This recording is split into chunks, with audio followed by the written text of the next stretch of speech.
Wholesale business Bharat में शुरुआत करना एक बहुत बड़ा अपॉर्चुनिटी है, क्योंकि भारत होलसेल इंडस्ट्री के लिए एक बहुत बड़ी पोटेंशियल वाला एक विशाल बाजार है। परंतु होलसेल बिजनेस को आप कैसे शुरुआत कर सकते हैं, उसका स्टेप बाय स्टेप प्रोसेस आज इस वीडियो के अंदर मैं आपको बताऊंगा।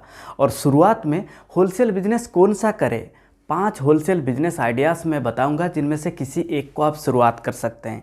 परंतु ये मैं आपको बताऊंगा वीडियो के अंत में, तो वीडियो के अंत तक जुड़े रहिए मेरे साथ। नमस्कार, मैं विजय कुमार, बिजनेस कंसल्टेंट। सीख ले बिजनेस में आपका बहुत बहुत स्वागत है। अगर आप पहली बार इस चैनल को विजिट कर रहे हैं तो सब्सक्राइब कर दीजिए और नोटिफिकेशन बेल को दबा के ऑल पर क्लिक कर दीजिए। अब देखिए होलसेलिंग क्या होता है। देखिए होलसेलिंग एक ऐसा बिजनेस मॉडल है जिसमें एक व्यक्ति या फिर एक कंपनी एक साथ बहुत सारे प्रोडक्ट्स को रिटेलर या फिर बायर्स को बेचती है।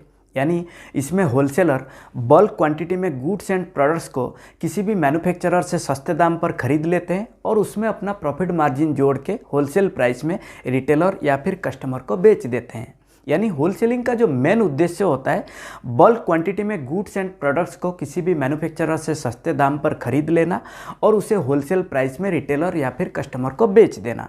यानी जो सामान हम एक दो करके एक दुकानदार से लाते हैं, वही एक दुकानदार होलसेलर से बल्क क्वांटिटी में खरीद कर लाता है। और होलसेलिंग का फ़ायदा देखिए, जो रिटेलर है उनको एक ही जगह पे बहुत सारे कैटेगरी के प्रोडक्ट मिल जाते हैं जो कि वो होलसेल प्राइस में खरीद लेते हैं और उनको अच्छा खासा प्रॉफिट मार्जिन भी रहता है। और दूसरा देखिए, identify the product you want to sell. यानी सबसे पहले कौन सा प्रोडक्ट आप बेचना चाहते हैं ये आपको डिसाइड करना बहुत ज़रूरी है। और इसके लिए देखिए आपको मार्केट रिसर्च करना होगा। यानी जिस एरिया में आप अपना बिजनेस को शुरू कर रहे हैं वहाँ पे कौन सा प्रोडक्ट सबसे ज़्यादा डिमांड में है जो आप कस्टमर को आसानी से बेच पाएंगे, वो आपको आइडेंटिफाई करना होगा। जैसे कि textile, furniture, grocery, jewellery, FMCG, leather products, medical equipment, electrical items. और इसके अलावा देखिए automotive, Ayurveda, agrochemicals, building and construction items, kitchen and utensil items, beauty products, sports, ऐसे और भी बहुत सारे प्रोडक्ट्स हैं। परंतु इनमें से कौन सा प्रोडक्ट बहुत ज़्यादा डिमांड में है जिसके ऊपर आपका फोकस होगा, ये आपको आइडेंटिफाई करना होगा। और तीसरा देखिए, सोर्स योर प्रोडक्ट। यानी आपको ढूंढना होगा एक रिलायबल और ट्रस्टवर्दी सप्लायर जो कि आपको क्वालिटी प्रोडक्ट रीजनेबल प्राइस पर दे सके। देखिए आज के टाइम पे ना मार्केट के अंदर एक प्रोडक्ट को बनाने के लिए बहुत सारे मैन्युफैक्चरर हैं। यानी एक ही समय पर उस प्रोडक्ट का दाम और स्वाद कंपनी के अनुसार अलग अलग होता है। एग्जाम्पल के तौर पे देखिए, बिस्किट, चिप्स, नमकीन, नूडल्स, चॉकलेट, ये अलग अलग कंपनी के अनुसार इसका स्वाद और दाम अलग अलग होता है। परंतु आपको रिसर्च करना होगा आपके एरिया में कौन सा कंपनी का प्रोडक्ट सबसे ज़्यादा बिकता है, फिर उसके हिसाब से आपको प्रोडक्ट और सप्लायर चुनना होगा। परंतु एक बार जब आप अपना सप्लायर को फाइनलाइज कर लेते हैं तो फिर उनके साथ एक अच्छा रिलेशन मेंटेन करना बहुत ज़रूरी होता है।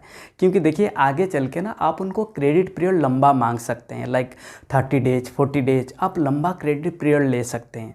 देखिए किसी भी बिजनेस के अंदर शुरुआती में आपको टाइम पे पेमेंट देना होता है, परंतु जैसे जैसे आप उन पर भरोसा बना लेंगे तो फिर पेमेंट के लिए वो कुछ दिन तक रुक सकते हैं। यानी शुरुआती में देखिए जब आपको क्रेडिट पीरियड लंबा मिल जाते हैं तो फिर आपको अपना बिजनेस रन करने में आसान होता है। क्योंकि शुरुआती में देखिए आपके पास ना ज़्यादा कस्टमर होंगे ना ज़्यादा रिटेलर होंगे। और इसके अलावा देखिए आपको ना किसी एक सप्लायर के ऊपर डिपेंडेंट ना रहते हुए और भी बहुत सारे सप्लायर को ढूंढना होगा और उनके साथ आपको रिलेशन रखना होगा।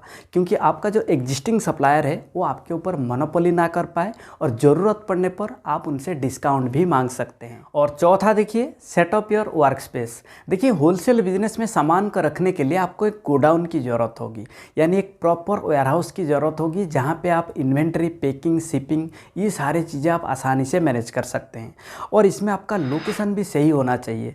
यानी आपके लोकेशन पे ट्रांसपोर्टेशन, इलेक्ट्रिसिटी फैसिलिटीज़ होना चाहिए ताकि सामान को लेके आने जाने में कोई प्रॉब्लम ना हो और आपके सामान डैमेज भी ना हो। और इसके अलावा देखिए आप चाहे तो अपने वेयरहाउस के अंदर फायर एक्सटिंग्विशर भी रख सकते हैं और पानी का फैसिलिटीज़ भी होना चाहिए। और पांचवा देखिए, pricing strategy and marketing strategy. देखिए जब आप बल्क क्वांटिटी में मैन्युफैक्चरर से सामान को खरीदेंगे तो ऑब्वियसली वो आपको डिस्काउंट देंगे और आप MRP से बहुत कम प्राइस में प्रोडक्ट को खरीदेंगे। परंतु जब आप होलसेल प्राइस को डिसाइड करेंगे तब आपको देखना होगा सेम प्रोडक्ट के लिए और कितने होलसेलर अवेलेबल है या नहीं। अगर नहीं है तो बहुत अच्छी बात है, अगर अवेलेबल है तो फिर आपको देखना होगा सेम प्रोडक्ट के लिए वो कौन सा प्राइस में रिटेलर को बेच रहे हैं। और इसमें देखिए कॉम्पिटिटर का चक्कर में आपका रिटेलर आपसे बहुत ज़्यादा प्रोडक्ट को खरीद रहे हैं परंतु आपसे क्रेडिट मांग रहे हैं, तो इसमें आपको बहुत ज़्यादा ध्यान देना होगा। जब भी वो क्रेडिट मांगते हैं तो आप उनको थोड़ा डिस्काउंट दे सकते हैं, थोड़ा प्रॉफिट मार्जिन आप कम करके उनसे आप पूरा का पूरा पैसा ले सकते हैं ताकि आप अपना कैश फ्लो को आसानी से मेंटेन कर सकते हैं। यानी देखिए शुरुआती में बिजनेस इसीलिए फेल हो जाता है जब आप अपने क्रेडिट पीरियड को लंबा कर देते हो तो कैश फ्लो मेंटेन नहीं हो पाता है और कंपटीटर को बीट करने का चक्कर में क्रेडिट चला जाता है और अपना कैश फ्लो मेंटेन ना होने के कारण बिजनेस डूब जाता है। तो ये सारी चीज़ें आपको ज़रूर ध्यान में रखना होगा। अब देखिए मार्केटिंग स्ट्रेटजी, नॉर्मली देखिए होलसेल बिजनेस में आपको मार्केटिंग के लिए बहुत ज़्यादा मेहनत नहीं करना पड़ता है। अगर आप ब्रांडेड प्रोडक्ट की होलसेलिंग कर रहे हैं तो ब्रांडेड प्रोडक्ट देखिए ये बिना मार्केटिंग के अपने आप बिकता है क्योंकि इसका मार्केट वैल्यू बहुत ज़्यादा है। फिर भी अगर आप मार्केटिंग करना चाहते हैं तो खुद का आप ब्रांड एस्टैब्लिश कर सकते हैं ताकि आप ज़्यादा से ज़्यादा पोटेंशियल कस्टमर तक पहुंच पाएंगे और नए कस्टमर को भी अट्रैक्ट कर पाएंगे। इसके बाद देखिए होलसेलिंग बिजनेस के लिए आपको कुछ लाइसेंस की ज़रूरत होगी और लाइसेंस में देखिए आपको सबसे पहले ज़रूरत होगी ट्रेड लाइसेंस, जो कि आप अपना नज़दीकी नगर पालिका से निकाल सकते हैं और इसके अलावा आपको एक GST नंबर की ज़रूरत होगी। अब देखिए होलसेल बिज़नेस करने का फ़ायदा क्या है। देखिए सबसे पहला फ़ायदा है आप इस बिज़नेस को बहुत आसानी से शुरुआत कर सकते हैं। अगर आपके पास इन्वेस्टमेंट करने की क्षमता है तो फिर आप इस बिज़नेस को आसानी से शुरुआत कर सकते हैं क्योंकि इसमें किसी भी प्रोडक्ट को बनाने का कोई झंझट नहीं है, बल्कि बनी बनाई प्रोडक्ट मार्केट से उठाकर आप अपना बिज़नेस को शुरुआत कर सकते हैं। और दूसरा देखिए इसमें आपको कोई मशीनरी की ज़रूरत नहीं होती है, ना ही बहुत बड़ा आपको सेटअप करने की ज़रूरत होती है, बल्कि बनी बनाई प्रोडक्ट मार्केट से उठाकर रिटेलर तक पहुंचाना होता है। और इसमें देखिए अगर आपका बिज़नेस नहीं भी चलता है ना तो आपको मैन्युफैक्चरर के मुकाबले में बहुत कम नुकसान होता है। और तीसरा देखिए होलसेल में सिर्फ एक बार आपको रिटेलर को ढूंढना होता है। एक बार आपने रिटेलर को ढूंढ लिया, उनसे अच्छे कनेक्शन बन गया, फिर रिटेलर अपने आप आपको ऑर्डर देंगे और आपको प्रोडक्ट उन तक पहुंचाना होता है। ये काम बहुत आसान होता है, आपको बार बार रिटेलर को ढूंढना नहीं होता है। और फाइनली देखिए मैं आपको बताऊंगा 5 बेस्ट होलसेल बिजनेस आइडिया जो कि शुरुआती में इनमें से किसी एक को आप शुरुआत करना चाहिए क्योंकि इसमें बहुत ज़्यादा कस्टमर बेस आपको मिलेंगे और आप छोटे लेवल से शुरुआत करके इसको एक बड़ा बिजनेस आप बना सकते हैं। जैसे कि पहला देखिए टेक्सटाइल इंडस्ट्री, दूसरा देखिए हेल्थ एंड ब्यूटी प्रोडक्ट्स, तीसरा FMCG प्रोडक्ट्स, चौथा ज्वेलरी आइटम और पांचवा इलेक्ट्रॉनिक्स आइटम।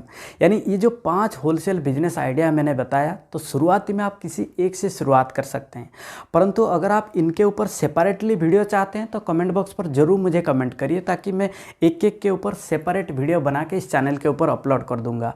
परंतु इस वीडियो से अगर आपको कुछ भी सीखने को मिला तो इस चैनल को जरूर सब्सक्राइब करें और वीडियो को लाइक और शेयर जरूर करिए। तब तक के लिए मैं विजय कुमार आप सभी लोगों को हृदय की गहराइयों से बहुत बहुत धन्यवाद।